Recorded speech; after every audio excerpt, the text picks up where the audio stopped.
Hi everyone, Linda from Trilotech here. In this video, we're going to do the first thing that's required for you to stake your Tez, and that's delegation. And we can see this on the homepage of the staking app. Step 1, delegate. Now delegate, what does that mean? Very simply, delegation is a way for you to earn rewards without running a node yourself. You do so by assigning your Tez to a baker, aka a validator, who does the work and gives you a proportional slice of the rewards. In a proof-of-stake blockchain like Tezos, validators keep the blockchains running by proposing blocks, which are then added to the blockchain. And they are incentivized to do so because they may earn rewards. Delegation is a way for you to participate in all of this without running a validator yourself. What makes delegation really interesting is that your Tez remains liquid. This means that you can send it, swap it, use it, buy an NFT with it, whatever you want. However, this may impact actual rewards you receive, but the TLDR is your Tez remains accessible and usable. Now, this is only the case for delegation. It's different for staking. However, in order to stake, you must first delegate. So let's get down to it. So I'm on the staking app right now, which is stake.tezos.com.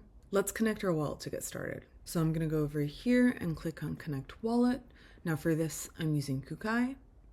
Click. I have my phone over here. I'm just going to scan the QR code. Now, on my mobile phone right now, it's asking me, do you want to connect to stake.tezos.com? Yes. So I'm hitting connect, and there you go. I'm now connected. So now my wallet has been connected. I have my dashboard view.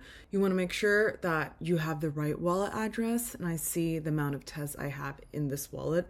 Everything looks correct. Now, if we look under delegation over here, we see that it's currently set to inactive, which is right because we haven't delegated yet. As we can see right here, the next step is to select a baker. Now, if you don't know what a baker is, check out the previous video in this series. I already know what baker I'm going to choose, so let's go ahead with the delegation. Let's click on select baker.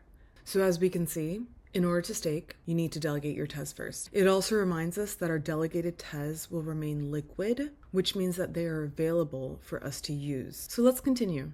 There we go. Now we see a list of bakers, and we have a few toggles here to adjust the list. Let's explore them one by one. I'm on fee, so let's click on fee.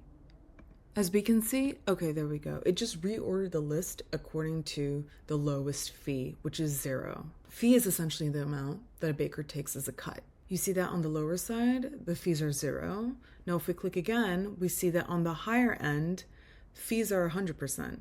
You don't want to pay a 100% fee, because that means you don't get any rewards. Let's go to the middle one here, free space. Free space shows you the amount of Tez that a baker can currently accept. You want to make sure that the amount of free space a baker has is more than the amount of Tez you're going to stake with them. Like with the other toggles, you can click for it to readjust the ordering. As we mentioned in the previous video, don't stake with a baker that's overstaked, because that's going to dilute your rewards. You know when a baker is overstaked because they have negative free space. So let's look at the first column, staking. And staking just basically tells you how much Tez is already staked with them. And we can toggle it here as well. Hopefully you already have a baker in mind. I do. I'm just going to type the name of the baker in. I found him, and now we see the screen with the baker's information. So what do we have here? We see the wallet address, we see the amount of Tez that's staked with them, we see their free space, and we see their fee. All right, everything checks out. Let's delegate. I'm gonna click here, and the confirmation is gonna pop up in my wallet.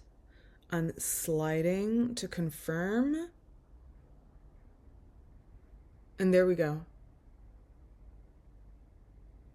It's just taking a few seconds. Okay, nicely done. We've now delegated our Tez, but because this video series is about staking, we're not quite finished yet.